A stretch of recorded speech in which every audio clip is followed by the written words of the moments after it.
Good afternoon, ladies and gentlemen. First of all, thank you, TDC, to give us this opportunity to share our experience regarding on the risk in the Asian and also in the India market. Before I start my presentation, I just want to say a few words regarding on who is COFAS, because I think most of you do not know who is COFAS. COFAS is a world leader in credit insurance, and we are #1 in Asia. And then we have direct subsidiary in 66 countries and able to provide a credit insurance and credit management service through our credit alliance leverage in 100 countries. And then we are monitoring more than 400 billion euro of trade flow through our system with 15 million countries in our database. And also, COFAS is also acting as the manager of the export product guarantee for the French. First, let's take a look at this graph. This graph is represent the world economic growth and also the payment index for the past 40 years, and also which is discussed about the 5 crises that we have experienced in the past 40 years. And then the bar is represent the economic growth, and then the line is represent the payment incident index. The payment incident index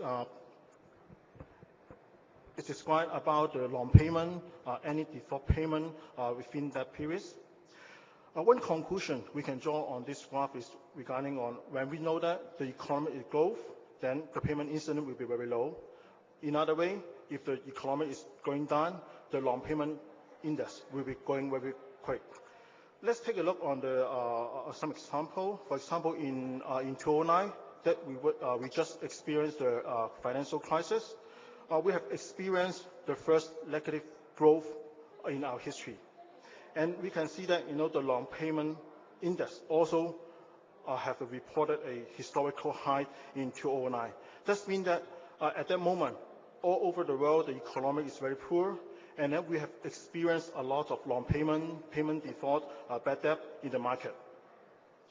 And then in 2010, we can see that the overall market has rebounded very quick, and then the overall economic situation has been go back to quite normal, and then the payment incident index has dropped down.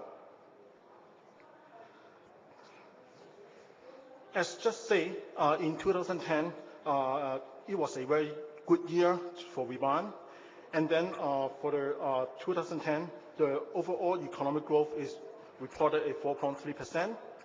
And then in 2011, we estimate that the overall economic growth will go up to 3.2. And then in the emerging countries, the economic growth will be around 5.8. In the advanced economies, for example, in US, in the European market, we will report around 1.5.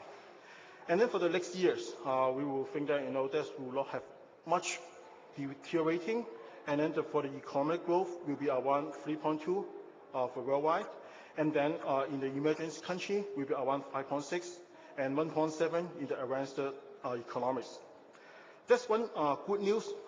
We can draw a conclusion is that the world growth will not be too far from the average of 2003 to 2007, which is around 3.8%. Emerging Asia is soft landing. As mentioned, the economic growth in 2000 has been very good. We have been picked up from the crisis to a very good economic growth in 2010.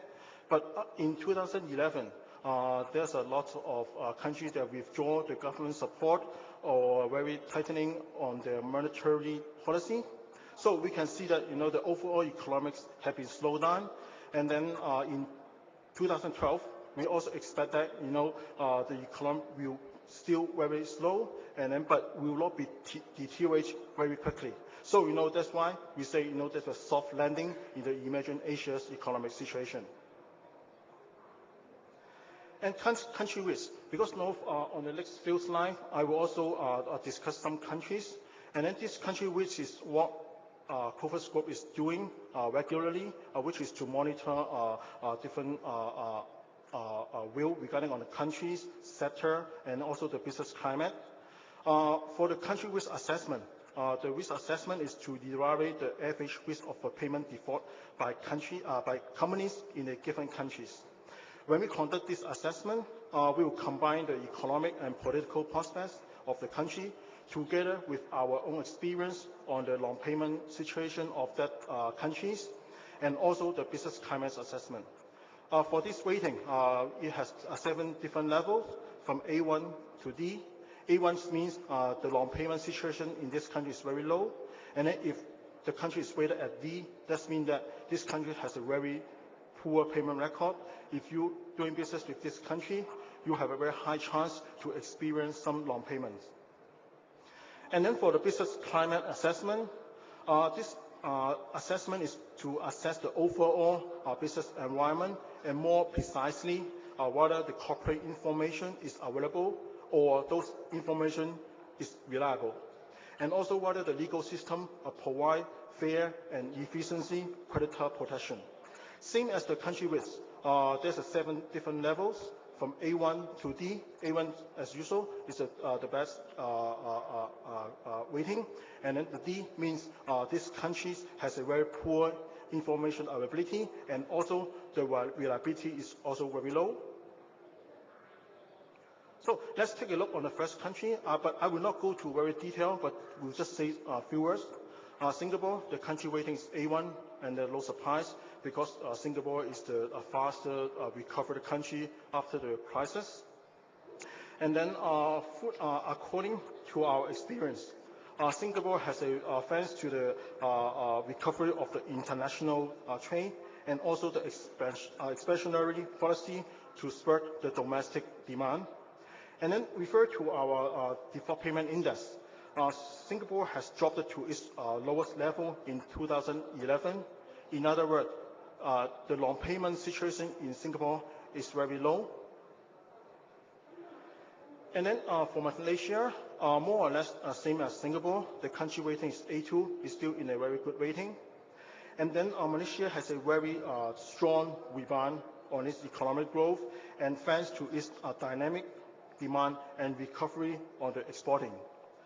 In 2011, overall economic growth also has been affected by the tightening of the monetary policy, but we expect that the economic growth will nevertheless remain very strong. And then also according to our own experience, the long payment situation in Malaysia is still very good. The situation is not really worse than other Asian countries. And then Thailand, the country rating is A3, not as good as Singapore and Malaysia. And then the main concern is regarding on the political issue. The country and although the economy is fluctuated by this issue in the past, and also again they are facing another problem after the flooding. And then, but according to our past 2-3 months experience, we did not experience too much payment default or long payment in Thailand. That means that this flooding is not yet really affect the payment in Thailand. But we have a very close monitoring on the situation in Thailand, because we don't know what will going to happen in 2 months' time or 3 months' time. And so we should be very cautious on the buyers, which they are located in the very affected province. For example, in the north part of Bangkok. And then India, I think Mr. Kara already said a lot of information regarding India, but now I will say something which is under the credit insurance point of view. No doubt, India is one of the fast-growing countries in Asia. And then one major reason is because they have a very diversified growth engines, and also the young population, they are supporting the consumption market in India, which really supporting the growth of the economy in India. However, the high inflation rate will be an issue, which bring up the costs such as the labor costs, raw material costs, which will bring a very high pressure to the company's profit margin. And then in 2010, Coface Group has conducted a payment survey in India. This payment survey is to understand the payment experience and the trend of the domestic trade in India, and also to understand the general status of the corporate the corporate credit management in India. In the survey, we have one question which is asking what is the main reason for long payment? And then 50% of the respondents get a reply saying that the financial difficulties is the major reasons to have the long payment. And then we go more deeply, why they will have a financial difficulties. And then around 48% of the respondents mentioned that lack of financing is one of the main reasons to bring them to have financial difficulties. And then 32% of the respondents saying that high competition bring down their profit margin is also give them a very difficult financial situation. And then 20% is saying that the high cost, labor cost, raw material cost also give them a very difficult time. And then Vietnam, the country rating is C. And then there's a very tightening of the monetary policy by the government in order to control the inflation. But it continues to have much impact on the country. And also for the interest rate, it also reduced from the average 23% to the average of 17 to 19%. But the borrowing costs remain very high in Vietnam. And then some other concern regarding on the political issue, the currency. This is what we have to concern when doing business with the Vietnam company. And then if we take a look on the, this is the evolution of the country rating on some of the Asian countries. If we go back to the Vietnam, we can see that, in 2007, Vietnam's country rating is B. But, starting in 2009 January, the country rating has been marked as a down arrow. That means that it is a negative watch because we have some concern on the countries. And then in March 2011, we have downgraded to C. So as mentioned, in Vietnam, high inflation is really a problem which affects the economic growth. And also company has faced a very high labor cost or raw material cost, which I mentioned that, give a very high pressure to those companies or even force them to go bankruptcy. And then the high volatile and also the political risk will also be another problem in Vietnam. That's why we decided to downgrade the country rating of Vietnam in March 2011 to C. And then Thailand, we also can see that, the Thailand, we keep to have an A3 negative watch starting from January 2010. The reason we have the negative watch is doesn't mean that we think the payment record or the payment experience in Thailand is very poor. The major reason is because of the political instability. But with a new prime minister on board, we expected that the political issue will be improved. So we decided to withdraw the negative watch on Thailand on October this year. Inflation, as mentioned, inflation is also one of the very big issue in the emerging Asia because we can see that in this year the inflation is go very high. So inflation is broadly contained, but challenging ahead in 2012. That is what we have to be very concerned.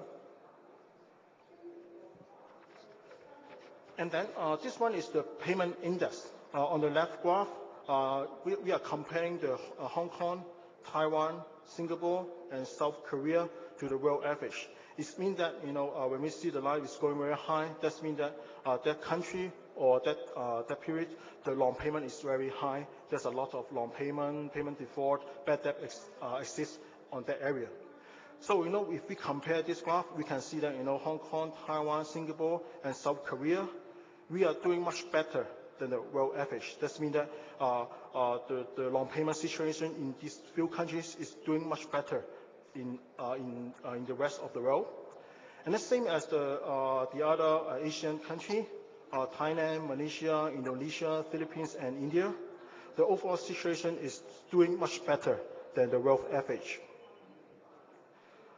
In conclusion, as most of the emerging countries are no longer fully depends on the exporting, because we can see that in more than 10 years ago, all those emerging countries, they are really depends on exporting to Europe or US in order to support their economic growth. But within these few years, we can see that those Asia countries, they are starting to develop some intertrade between the Asia countries, and also they are building up their internal domestic demand in order to support their consumption. So one point we can prove this is during the financial crisis in 2009, why the emerging countries, they can recover so quick. They are quicker than other countries in Europe or US. One of the major reasons because they have a very strong domestic demand, and also the intertrade between the Asia also support their economic development. So the conclusion is, emerging Asia still driven the world growth. Thank you.